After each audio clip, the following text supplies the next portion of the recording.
So, like, I'm gonna give y'all what I had to do to ramp up to 500 shirts. I first started with, like I told you earlier, like 50, 150. It's less than that. Oh, it was like, what, 20, wasn't It was like 20, 25 shirts. You was trying to do a sample. Yeah, that's right, because I was doing half black, half white. Mm-hmm. And then I sold that, like, out the trunk. Like, I'm going to show y'all, like, out the trunk. I sold that out the trunk. That was like, what, like a week or two? Yeah. Yeah, I sold that. That was gone. Yeah. But hey, somebody, my mom was like, "Are you sure you selling shirts?" Yeah, they shirts.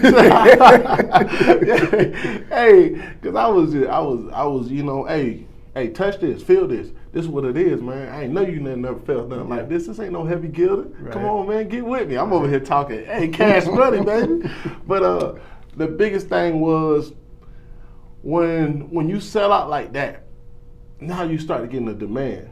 Right? So now you need a supply. So I had to re-up, and the biggest thing, this is when I really realized that I can't do this on my own. So at first, I was buying all the blanks.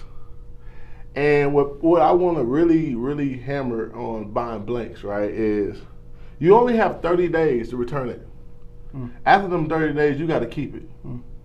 And I ran into that mistake, right?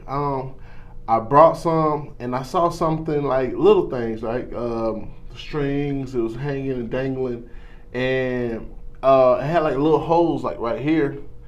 And I was like, it was like it was unraveling, and I'm like, man, oh, okay. So I returned that back. Then I didn't go through the rest of them. I think I had like 60 at that time, and to really thoroughly go to every last one of them. And that's the difference between what's going to make you stand over top. Because anybody else would be like, oh, discount. Right. We're gonna give it to you discount. Don't even worry about it. Here you go. Here's your shirt. Right. You know what I mean?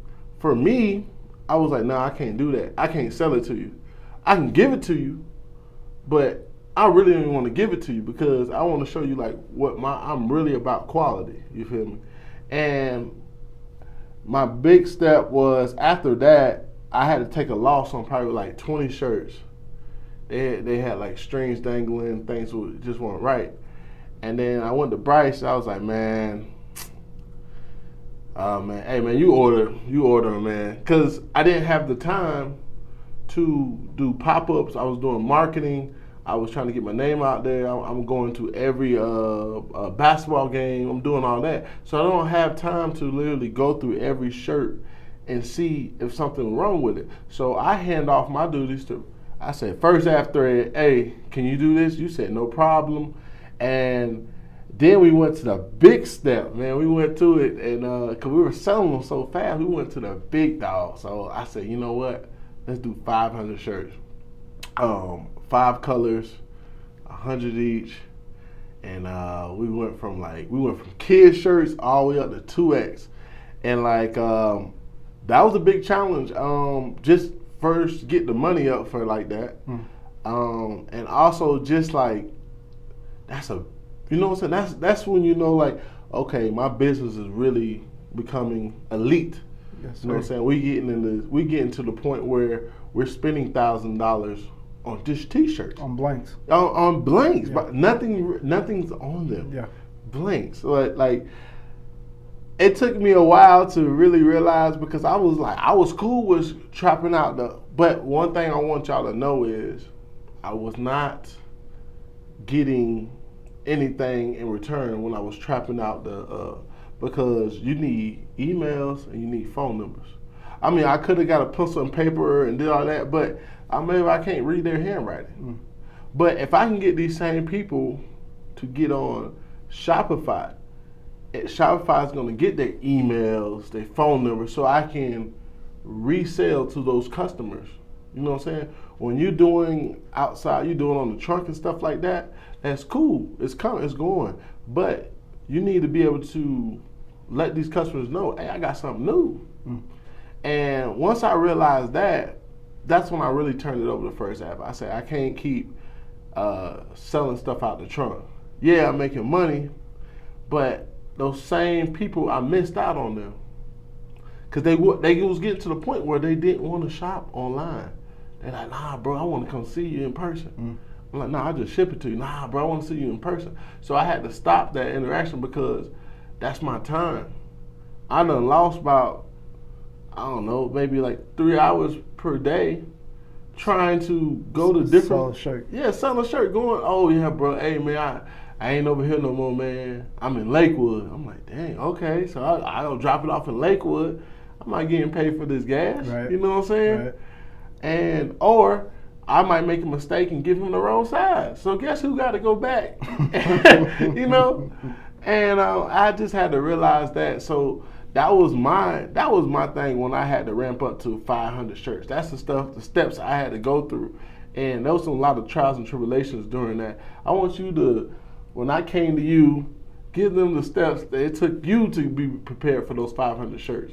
Now, 500 is not a small order by no means, you know. And if you look at your garments as well, placement of where you're putting your logo. You're talking about front logo, back logo, sleeves, custom tags in it as well. That's not an easy task whatsoever, you know. Right. For screen printing alone, just to give you guys a general concept of it, the bigger quantity your order is, the cheaper your production's gonna be at the end of the day, you know. So to see you progress literally from 25, come back, boom, I need 100, boom, you know, then you're like, I need to do 500, you know, like there's just no ifs, ands, and buts about it. Like I'm going all in, you know. Right. Again, my hats go off to you because I don't see a lot of customers actually go ahead and do that route. Most fashion apparel lines that I do, like I'm seeing 25, 30 shirts, you know, single placement on it. Right. And then after that, again, they're done. Because as I'm interacting with them, you know, I'm also getting feedback on what they're doing. So I can actually see what's working or what's not working, Right. you know. And again, a lot of them are literally just printing for friends and family. And you have to get out of that circle. If you're really trying to make this a business, because your friends and family are not going to support your business. They're going to want stuff at a discount. They're going to want stuff for free. You know, you have to literally get out there in the trenches and talk to these people. You know, it might seem uncomfortable, but as I always say, like, you have to get uncomfortable to make it to that next level. Right. You know, like you just have to do it. So, you know, as I saw you grow and you're like, I need to do this 500 shirts, I'm glad that you put that on me because again, as you're saying, like checking the quality of the garments, just a blank, checking the threads, making sure that, you know, there's no defects in the brand that you're getting. You literally have to go through every single shirt. Every single shirt. You have to check the sleeves, you have to check the back, like everything, you know. Again, it's your brand. So what do you want your brand to represent, you know? Do you want a small defect and be like, I can give this to you on a discount? Because again, that one customer can equal a bad review. Even though you give it to them at a discount because, you know, the seam might be off just a little bit, that can equal a bad review. And it's like, as you're starting your brand, you really don't want to do that. Like everything has to move correctly. It has to be a well-oiled machine. So yeah, taking in 500 shirts, that's literally my team going in, checking every single seam of the shirts. Something's off, you know. Again, you have 30 days to go ahead to return it back to the vendor. And it can't even be printed on. If it's printed on, like you're not getting that money back. Like it's a wrap, you know. So you have to literally go through, check every garment before you actually start printing on it if you're trying to make that money back. And then from there, you have to print on it, you know. Man, look, people don't understand. Like, you know how hard it is to go through. First of all, let's just go white shirts. You got to go through every white shirt. So let's say it's 100 shirts. How many different sizes? You know what I'm saying? You got to make sure the sizes is right. And first of all, you can't dirty them either. White shirts from your vendor are liable to come dirty. Yes, you know? They're coming in warehouses. These warehouses are thousands of feet, you know, square feet. Yeah. white's a very, everybody knows white Air Force Ones, you're only going to wear that one time and it's done. Same with T-shirts, If you got a white T-shirt, like, it's liable to have something wrong with it. So, white it's not your friend. It's really not. It's very unforgiving. And yeah, that's one that you definitely have to check, double check, triple check, just to make sure that it's good. Even again, before you get to printing on it. So, this is part of the game, So when they say, why don't you go ahead and start printing yourself? It's like, come on, man. Why do this when I can have somebody else literally trust your printer, Because a lot of people are going to take it in and be like, that's cool. Like, are you going to check 500 shirts, after I'm done giving it to you? Like, a lot of people aren't going to do that. So make sure that you talk to your printers, and have that good relationship like we have, Right. Because nothing's coming out of my shop if it's off, like point blank period, If it is off, bring it back, I'll reprint that. Like, before it even leaves my shop, I'm double checking, triple checking, doing wash tests to make sure that, everything is on point, because at the end of the day, I want you to make sure that you're doing good, because if you're doing good, I'm doing good at the same time. It's a partnership, that's what we've built. So it just comes with the territory, but a lot of people are going to just try to cut a corner for a couple $100, And think big picture here. It's like you're trying to create a multi-million-dollar business. Exactly. You have to take some of this load off you, So have trustworthy people in your corner that are actually going to have your back and make sure that, we're on the same page of making sure that everybody's going to eat, everybody's going to succeed in this industry, So, and even talking to you about that shirt, 500 shirt order, I remember you coming to me. It was like, I want to do 500 shirts. And you were like, I want to do white and black. I said, hey. He really did. Hold up. Yeah, he was like, don't do that. Oh, don't do that. Let's, again, that's part of the process that I love doing is talking to people and like figuring out avenues, And it's like, we're going to keep it simple, front, back, sleeve, but we can also change it up with the different colors in there. Right. And a lot of people have kids too, so it's like, let's go ahead and let's put some kids. That was his idea, there. man. That's when you got to get a partner, man. He was like, do the kids, and I was like, man, I don't know nothing about kids shirts, man. Right. He was like, I got this, and that's another thing. You got to lean on your partner, your relationship, because that's something I was unfamiliar. I was a little nervous about, but I had to trust the process. You get what I'm saying? And he did that. He was like, yo, we gonna do kids shirts, we gonna do this. And I was just like, hey man, yeah, you gonna do it. Then he did something extra. He did a wash test during this 500 shirts. So he did a 30 days challenge. Mm-hmm. He washed it so much, man. I think his wash machine broke, man. And that's the people you need to see to be around you that they want your product to be so well that they willing to challenge themselves, their own work, like a perfectionist, know? And it was after we got through that, it opened up my whole business, because now my business not just like, okay, it's just for this individuals. Now I have like kids can get something too. I got adults can get something, teenagers, and then he put me on to something, right? So he said, yo, because I was like, yo, let's get extra small. He's like, don't get extra small. You can get a youth 2XL? Youth extra large. Yeah. Youth XL, yeah, Youth XL is the same thing. And that, if you don't understand that, he basically just saved both of us time and money. Because we could have got an extra small and still print a Youth XL. Those are the same thing. Yep, exact same thing. Exact same thing. And that's the thing what I'm saying is like, make sure you build your relationship, because anybody else would be like, yeah, we'll do it. Yeah, you got to pay me. I mean, big dog in my industry is Vistaprint, Yeah.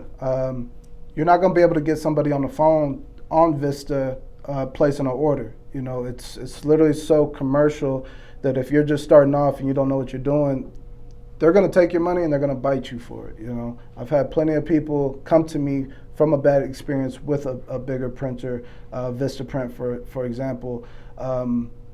Inside the industry, Vistaprint is not, they're an umbrella. You know, they're literally taking other small print shops under one company name all over the country, and that's how they produce orders, you know. Okay. So as they're taking in your order online, you know, they might have a printer in California that's going to print if you are printing, if your shop is in California, if that makes sense. I got you. You know, and those printers might not be up to par. You know, again, it's just a check for them. So I've had people come from Vistaprint saying that, you know, left chest come off a little crooked, you know, because again, they're just taking your check and they're not going to literally take those extra steps. That's one thing for me in my business. Like, I love to make sure that my clients are good at the end of the day, you know, from intake to coming out the door, like everything's just on point, you know. It might take a little bit of extra steps, but at the end of the day, like, that's just what it's going to set me apart, you know. Wow. At the end of the day. So, yeah, double check with your printers, make sure that you have that relationship with them. It also helps you get a better understanding what is involved in the industry itself, you know. How are you going to start a fashion apparel line if you don't know these things, right. You know? Might work for some people, but again, longevity, literally, like, that's just, for me, that's the way to do it. That makes sense. I would say, please, if you are looking at this, and I know most people, like, we go overseas, which, you know, some things you still go overseas, but if you can get your local printer, right, it saves you so much headache. So now you can get everything perfected, you know what I'm saying? He's getting money, I'm getting money. Now, let's say that I want to do maybe 10,000, I want it done in a month. I already got it designed from my local printer. You know what I'm saying? He already perfected everything. We already did a mock-up. Then I can go ahead and say, oh, I'm gonna do this, I'm gonna do these parts overseas, and then I'm gonna go work on the next project with my printer. So you can keep doing that back and forth. It's not that you don't have to not work with people overseas. It's just what works for you. I really think that if you find you a local printer, it will save you so much time, so much money. And I think when I met first Ave Threads, game changer, guaranteed game changer, because now he's doing advertisement. I don't even have to do advertisement. He's showing what he made. So happily, it's my product. So now all I gotta do is, add to story. Right. That's content. Right. And that's what people gotta understand is you gotta keep making content to keep making your brain going.